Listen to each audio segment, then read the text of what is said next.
Hello and welcome back. In my last video, we finished up with Matthew, the 25th chapter, and as promised, I'm going to backtrack to Matthew chapter 24, verse 15, where Jesus mentions the abomination as spoken of through the prophet Daniel. Here in Matthew 24, the 15th verse, it says, "Therefore, when you see the abomination of desolation that was spoken of by the prophet Daniel standing in the holy place, let the one reading understand." Now here Jesus directs us to Daniel here when he spoke of the abomination that causes desolation. Where in Daniel do we find these verses regarding this abomination? Daniel prophesied about this abomination in Daniel the 9th chapter, the 27th verse, Daniel 11 verse 31, and Daniel 12 verse 11. Let's take a look at Daniel the 9th chapter and look into the prophecy of Daniel regarding this abomination that is to occur during the end times. First, though, we need to set the stage for what was going on with Daniel at this time. Let's begin by reading the first 3 verses of Daniel, the 9th chapter. Daniel 9, verse 1. In the first year of Darius, the son of Ahasuerus, of the seed of the Medes, who was made king over the realm of the Chaldeans, in the first year of his reign, I, Daniel, understood from the sacred writings, according to the word of Yahweh that came to Jeremiah the prophet, the number of years for the completion of the desolations of Jerusalem, that it was 70 years. So I set my face to the Lord God to seek by prayer and petitions with fasting and sackcloth and ashes. In the first verse here of Daniel chapter 9, Daniel mentions a certain king named Darius. Well, who was he? Well, some say this Darius was a title given to Cyrus the Great, and others say that this title was given to a Median king known as Xerxes II, and that Cyrus the Great ruled the throne of Babylon alongside this king as a co-ruler. History proves that this king Xerxes II died 2 years after he took the throne alongside Cyrus in the year 537 BCE. Cyrus then became the sole ruler of Babylon. In either case, Cyrus became the king of Babylon when his Persian army took the city of Babylon in the year 539 BCE. We will talk about the fall of Babylon later on in this video. So the time period that Daniel the 9th chapter was set in was the year 539 BCE. Daniel in verse 2 just mentioned that he had been studying the prophecy given by Jeremiah the prophet regarding the Jewish people who were exiled in Babylon. He said, I, Daniel, understood from the sacred writings according to Yahweh that came to Jeremiah the prophet, the number of the years for the completion of the desolations of Jerusalem, that it was 70 years. The prophecy that Daniel apparently refers to here is Jeremiah the 25th chapter, verses 11 through 12, where it says, This whole land will be a desolation and an astonishment, and these nations, referring to the Jewish people, will serve the king of Babylon 70 years. Verse 12. When the 70 years are accomplished, I will punish the king of Babylon and that nation, says Yahweh, for their iniquity, and the land of the Chaldeans. I will make it desolate forever. The book of Jeremiah was written around the year 629 BCE. Jeremiah the prophet foretold that the Jewish people would serve under the king of Babylon for 70 years. The prophet Jeremiah prophesied to the Jews in Samaria and Judah for about 50 years before Jerusalem would fall and be destroyed by Nebuchadnezzar, the king of Babylon. God punished his people due to their unrepentant idolatry and immorality. I have a few videos about how wicked most of the kings of Israel and Judah were, so you might want to check those out if you haven't seen those. Anyway, Daniel knew that the 70 years for the Jewish captivity were almost over. The 70 years of Jewish captivity at Babylon started back between the years 607 and 605 BCE, when under the reign of King Nebuchadnezzar II, the Babylonian Empire spread throughout the Middle East, and around the year 605, King Jehoiakim of Judah was forced into submission, becoming a vassal to Nebuchadnezzar. It was during this time that Nebuchadnezzar took many of the finest and brightest young men from each city in Judah captive, including Daniel and his 3 companions Shadrach, Meshach, and Abednego. Daniel was a righteous man of princely lineage and lived from about 620 to 538 BCE. He was at least a teenager when he was taken to Babylon around the year 607 or 605 by Nebuchadnezzar, but was still living when Cyrus the Great conquered Babylon in 539 BCE, and was by that time in his late 70s or early 80s. There were three components to this prophecy given by Jeremiah. Number one, the desolation of the land. Number two, that the Jews would serve the king of Babylon for 70 years. And three, that Yahweh would then punish Babylon. Again, where it says in Jeremiah 25:11, "This whole land will be a desolation and an astonishment, and these nations will serve the king of Babylon 70 years. When the 70 years are accomplished, I will punish the king of Babylon and that nation, says Yahweh, for their iniquity in the land of the Chaldeans, and I will make it desolate forever." In Jeremiah 29, verse 10, it says that Yahweh would restore Israel to their land after 70 years were over. Here, Jeremiah 29:10, "For this is what Yahweh says. After 70 years are accomplished for Babylon, I will visit you and perform my good word towards you in causing you to return to this place." 70 years of captivity for the Jews began in the year 607 or 605, as I said, when Daniel was first taken captive, when Nebuchadnezzar defeated Pharaoh Necho at the Battle of Carchemish, and subsequently invaded Judah. This is when Daniel and others were taken to Babylon. This was the first wave of Nebuchadnezzar's assaults upon Jerusalem. The second assault from the Babylonians took place in 597 BCE. Nebuchadnezzar assembled his army and laid siege to the city of Judah. On the second day of the month, the 16th of March of 597 BCE, he conquered the city and took the king Jeconiah prisoner. He installed in his place a king Zedekiah of his own choice. Nebuchadnezzar pillaged the city and its temple, and the new king Jeconiah and other prominent citizens were taken captive. The Chaldeans, following standard Mesopotamian practice, deported the Jews after they had conquered Jerusalem in 597. Among the captives was the prophet Ezekiel.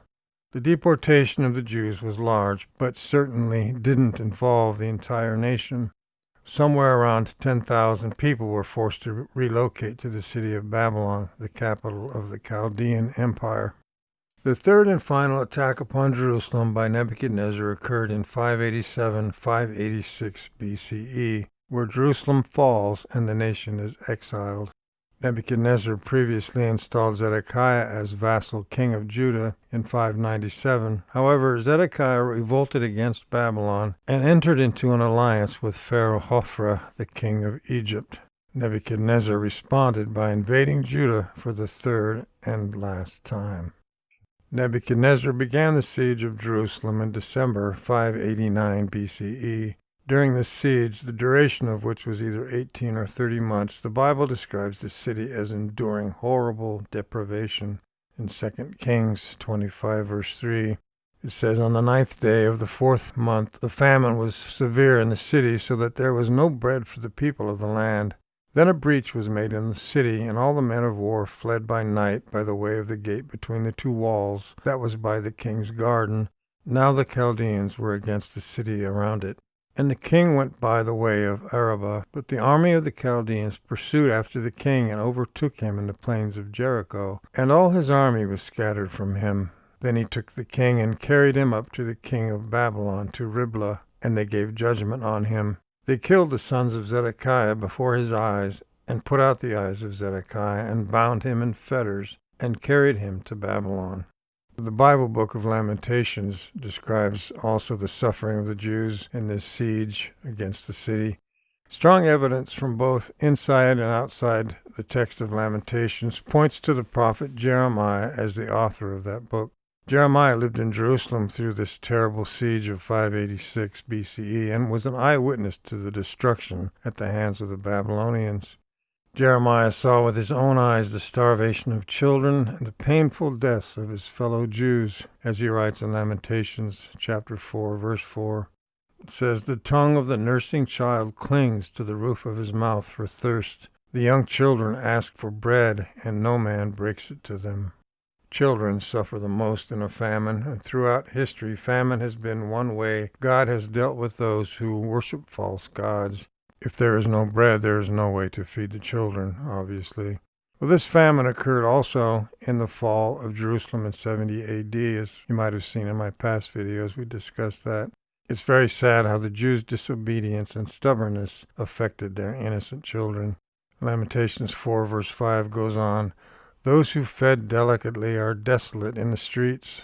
Those who were brought up in scarlet embrace dunghills." So many of the wealthy Jews were brought up in the king's palace or in houses of noblemen, many born of rich parents, and the wealthy had been used to good living and had fared sumptuously and deliciously every day. They were now wandering about in the streets in the most forlorn and distressed condition, seeking for food of any sort, but could find none to satisfy their hunger. Verse 9 of Lamentations 4 goes on, "Those who are killed with the sword are better than those who are killed with hunger, for these pine away, stricken through for the lack of the fruit of the field." During the siege, many were killed by the enemy's swords, many more perished by famine. The prophet noted that the condition of those who perished by the sword was much better than the condition of those who perished by famine, because they had a quicker death and were sooner dispatched and put out of their misery. Whereas those who perished by hunger died a miserable, lingering death, gradually pining away because they wanted corn and herbs and the fruits of the field to uphold their souls in life. The worst part of this famine is the fact that the fields had been so fruitful before. The memory was almost as bad as the actual starvation. So the Jewish people as a whole suffered in terrible ways there. After the completion of the 11th year of Zedekiah's reign, Nebuchadnezzar broke through Jerusalem's walls, conquering the city.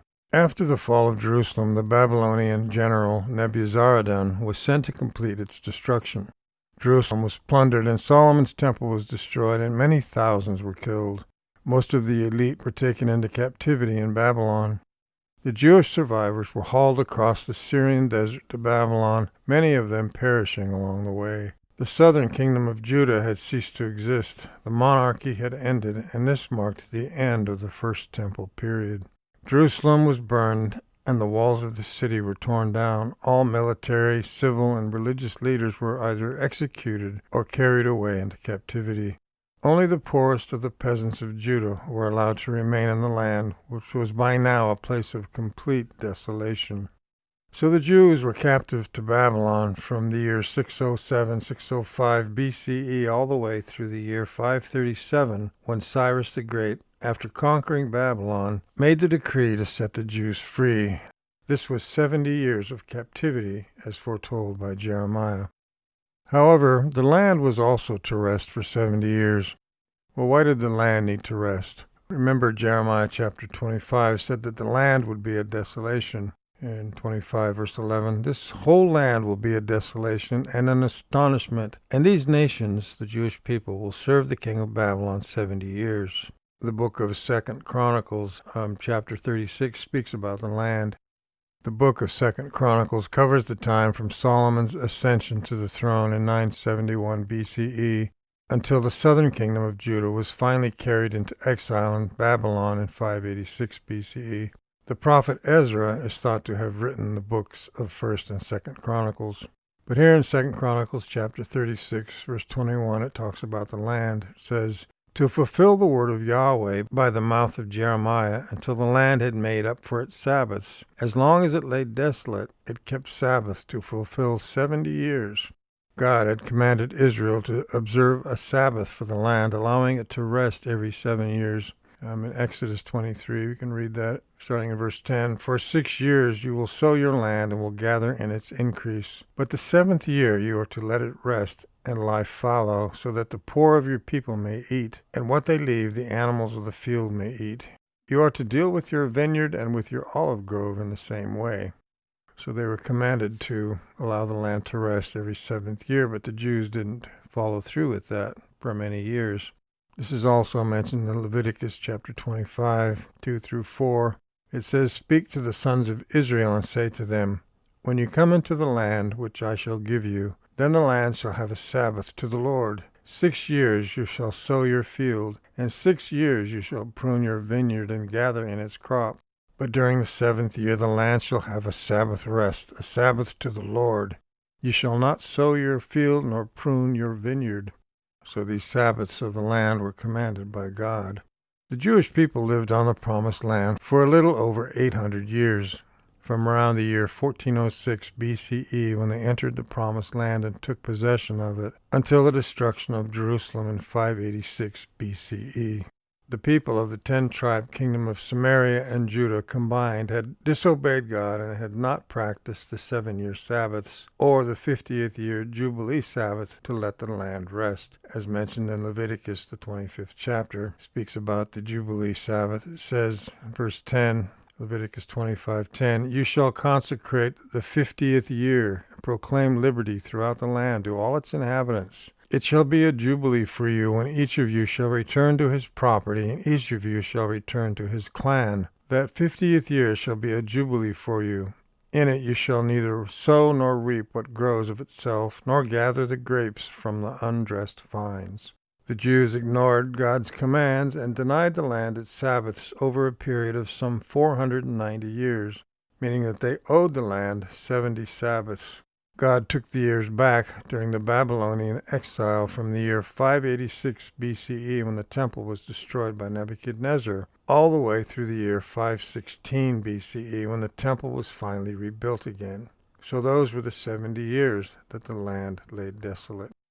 So each component of Jeremiah's prophecy were fulfilled over slightly different yet overlapping periods of 70 years for the captivity of the Jewish people and 70 years for the land to rest. So both of these periods were fulfilled according to the will of God. So Daniel was aware of these prophecies, and he knew that the 70 years of captivity for his people was coming to an end. Daniel lived at Babylon most of his life, from his teenage years all the way into his early 80s. Though he was not in Jerusalem when it was destroyed in 586 BCE, he lived to see all of God's words come true, though he didn't get to see the temple be rebuilt. Daniel was in Babylon when Cyrus the Great conquered Babylon in 539 BCE. How exactly did Babylon fall? It's interesting to note that over 150 years in advance, God foretold the birth of Cyrus and what this king would do through the prophet Isaiah. Isaiah the prophet prophesied during a period of approximately 50 years, from 739 to 690 BCE. Isaiah's call to prophecy was in about the year 742 BCE, or 2 years before King Uzziah's death, which coincided with the beginnings of the westward expansion of the Assyrian Empire, which threatened Israel and which Isaiah proclaimed to be a warning from God to a godless people. Isaiah chapter 45 tells about Cyrus the Great. Isaiah 45, 1-6, it says, "This is what Yahweh says to his anointed, to Cyrus, whose right hand I have held, to subdue nations before him and strip kings of their armor, to open the doors before him, and the gates will not be shut. I will go before you and make the rough places smooth. I will break the doors of bronze in pieces and cut apart the bars of iron. I will give you the treasures of darkness and hidden riches of secret places, so that you may know that it is I, Yahweh, even the God of Israel, who calls you by your name." Verse 4, "For the sake of Jacob, my servant, and Israel, my chosen, I have called you by your name. I have given you a title of honor, though you have not known me. I am Yahweh, and there is none else. Besides me, there is no God. I will strengthen you, though you have not known me, so that you may know from the rising of the sun from the west that there is none besides me. I am Yahweh, and there is no one else." Daniel was undoubtedly also familiar with Isaiah's prophecies concerning Cyrus, stated in Isaiah 44, 28-45, verse 4.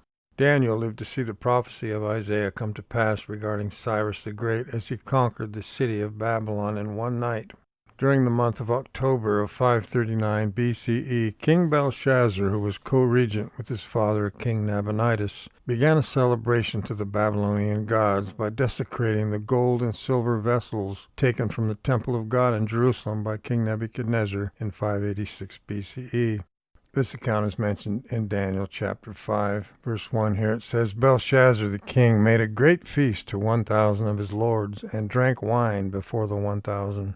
Belshazzar, while he tasted the wine, commanded to bring the golden and silver vessels that Nebuchadnezzar his father had taken out of the temple that was in Jerusalem, that the king of his lords, his wives, and his concubines might drink from them. Then they brought the golden vessels that were taken out of the temple of God's house that was in Jerusalem, And the king and his lords, his wives and his concubines drank from them. They drank wine and praised the gods of gold, of silver, of bronze, of iron, of wood, and of stone. In the same hour came out the fingers of a man's hand, and wrote over against the lampstand on the plaster of the wall of the king's palace. And the king saw the part of the hand that wrote. Then the king's face was changed in him, and his thoughts troubled him, and the joints of his thighs were loosened, and his knees struck one against another. The king cried aloud to bring in his enchanters, the Chaldeans, and the soothsayers. The king spoke and said to the wise men of Babylon, Whoever will read this writing and show me its interpretation will be clothed with purple and have a chain of gold about his neck, and will be the third ruler in the kingdom. Then came in all the king's wise men, but they could not read the writing, nor make known to the king the interpretation. Then was King Belshazzar greatly troubled, and his face was changed in him, and his lords were perplexed. Verse 13 continues, Then Daniel was brought in before the king. The king spoke and said to Daniel, Are you that Daniel, who are of the children of the captivity of Judah, whom the king my father brought out of Judah? I have heard of you that the spirit of the gods is in you, and that light and understanding and excellent wisdom are found in you. Now the wise men, the enchanters, have been brought in before me, that they should read this writing and make known to me its interpretation. But they cannot show me the interpretation of the thing. But I have heard of you that you can give interpretation and to dissolve doubts. Now if you can read the writing and make known to me its interpretation, you will be clothed with purple and have a chain of gold about your neck, and will be the third ruler in the kingdom. Then Daniel answered before the king, Let your gifts be to yourself, and give your rewards to another. Nevertheless, I will read the writing to the king, and make known to him the interpretation. You, king, the Most High God, gave Nebuchadnezzar your father the kingdom, and the greatness, and glory, and majesty. Because of the greatness that he gave him, all the peoples, nations, and languages trembled and feared before him.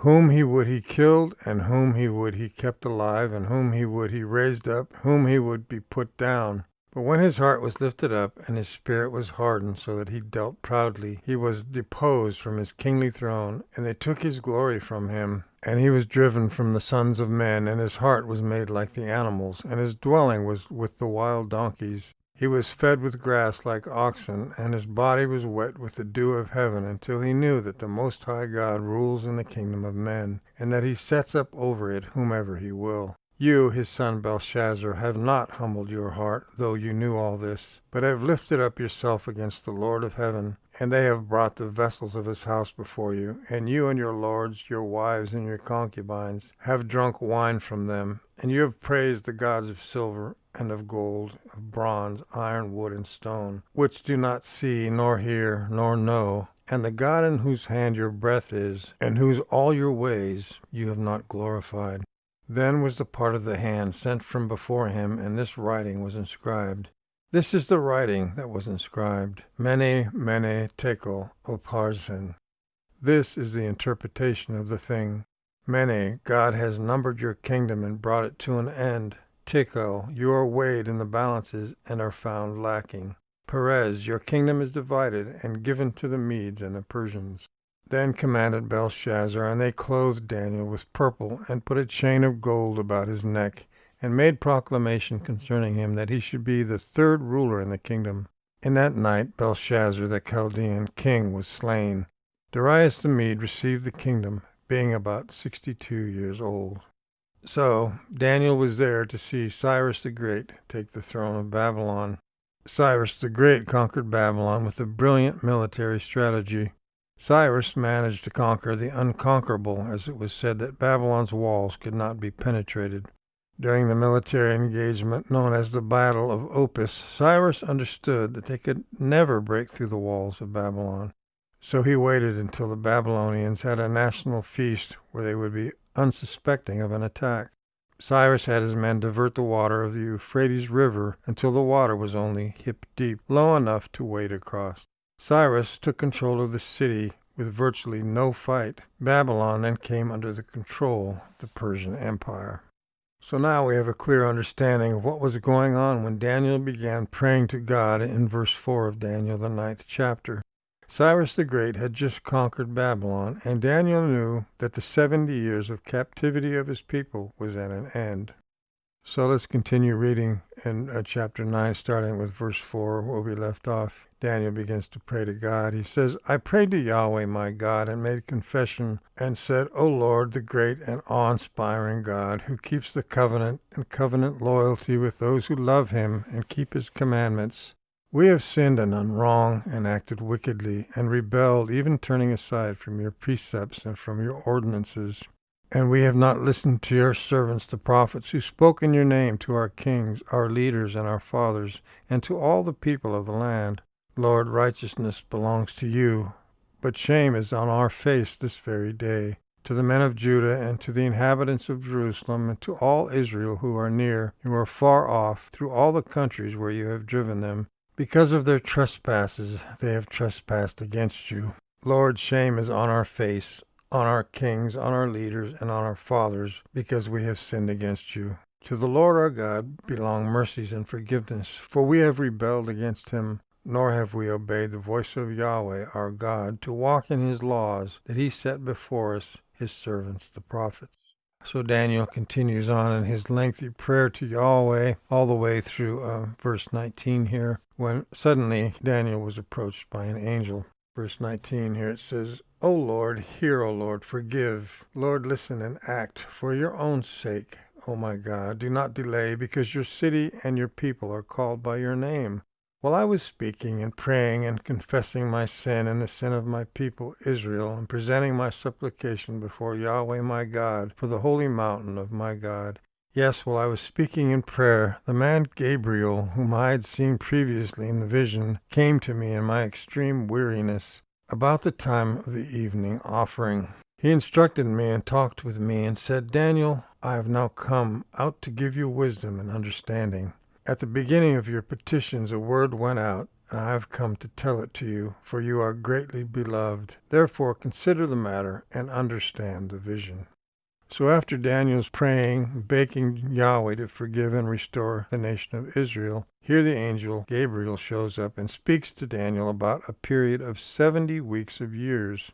And that starts in chapter 9 of Daniel, verse 24. Gabriel says, 70 weeks have been decreed on your people and on your holy city to finish disobedience and to make an end of sins and to make reconciliation for iniquity and to bring in everlasting righteousness and to seal up vision and prophecy and to anoint the most holy. Know therefore and discern that from the going forth of the commandment to restore and to build Jerusalem to the anointed one, the ruler, will be 7 weeks and 62 weeks. It will be built again with street and moat, even in troubled times. Then, after the 62 weeks, the anointed one will be cut off and will have nothing. And the people of the ruler will come, will destroy the city and the sanctuary, and its end will be with the flood. And even to the end there will be war. Desolations are determined. Verse 27, he will make a firm covenant with the many for 1 week, but in the middle of the week he will cause the sacrifice and the offering to cease. And on a wing of the temple he will set up an abomination that causes desolation, even until a complete destruction, one that is decreed, is poured out on the one who causes desolation. So Daniel had just witnessed personally a 70-year period that he and the Jewish people had to endure in captivity to Babylon. Now the angel Gabriel appears to Daniel and tells him another period of 70, only this time it's 70 weeks of years. Prophecy foretold a period of 7 times 70 yet to come, or 70 7-year periods. 70 times 7-year periods equals 490 years. In my next video, we will look into these 490 years and discover what they mean. Within these 490 years of time, the Messiah would be sacrificed for all mankind, and during the last 7-year period, the Antichrist would appear. So stay tuned for that video as we discover how this prophecy affects us living in these last days. Thanks very much for watching.